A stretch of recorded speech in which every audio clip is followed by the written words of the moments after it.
The pale, flickering scan lines of the CRT monitor illuminated B's face in the pitch-black room.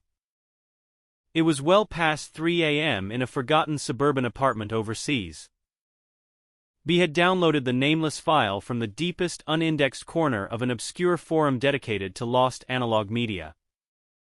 The file had no extension, yet when dragged into an ancient emulator, it hummed to life with a heavy crackle of VHS tracking noise. The screen degraded into static, and bloodless white text slowly burned onto the display. Why did she have to be killed?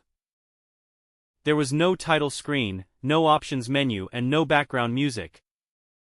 A low subsonic rumble vibrated through the cheap desktop speakers, accompanied by the distorted chime of an old synthesized chord.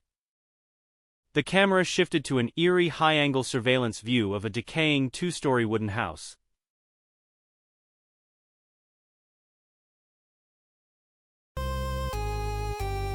The graphics were grainy and textured like magnetic tape that had deteriorated over decades.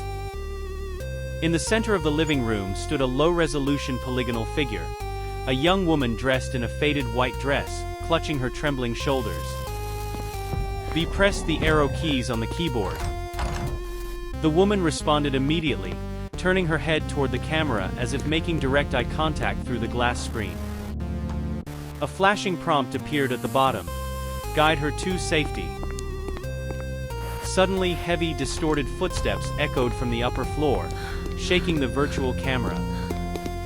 A tall, faceless pursuer carrying a rusted iron pipe appeared at the top of the stairs, its silhouette glitching with violent interlacing artifacts.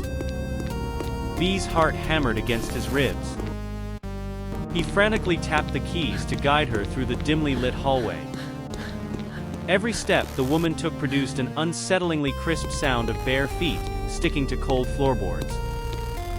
Whenever the pursuer drew close, the audio corrupted into high-pitched screeches and muffled weeping that felt uncomfortably intimate. B had to navigate complex, harrowing puzzles under relentless pressure. He guided her into a pitch-black closet, holding his breath as the pursuer dragged its rusted weapon past the cracked door. He solved a gruesome sequence lock on the cellar door by memorizing the bloodstains scattered across the wall. 3 times she was caught, and each failure cut to an unbearable, static-drenched scream before abruptly rewinding the tape back to the foyer. With sweat soaking his palms, B managed to unlock the rusted padlock on the heavy storm door in the basement. The woman bolted up the cellar stairs and shoved the exterior door open, stepping out into a foggy, monochrome night. The pursuer collapsed to its knees inside the house, dissolving into distorted scan lines.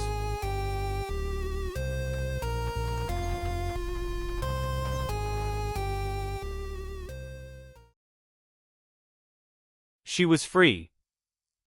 The screen suddenly went dead silent. No victory fanfare played. No credits rolled across the screen. The display was consumed by dense, roaring gray static.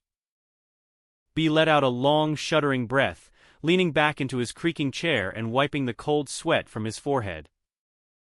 Then, piercing through the white noise, a mechanical click resonated from the monitor.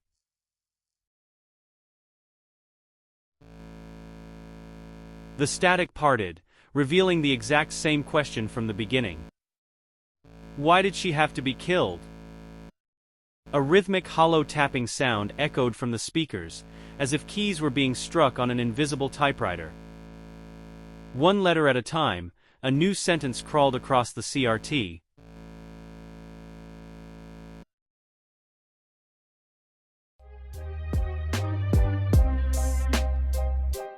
Because you are killed by her. A wave of icy dread seized B's entire body. His breath caught in his throat. The question had never been a mystery for the player to solve. It was a warning that he had just undone. A sharp metallic scraping sound rang out, not from the desktop speakers, but from the physical darkness directly behind his chair. The temperature in the small room plummeted instantly, carrying the scent of damp earth and old iron. Behind him, the faint rustle of fabric and the shallow, ragged intake of breath broke the silence. With stiff, agonizing slowness, he turned his head around.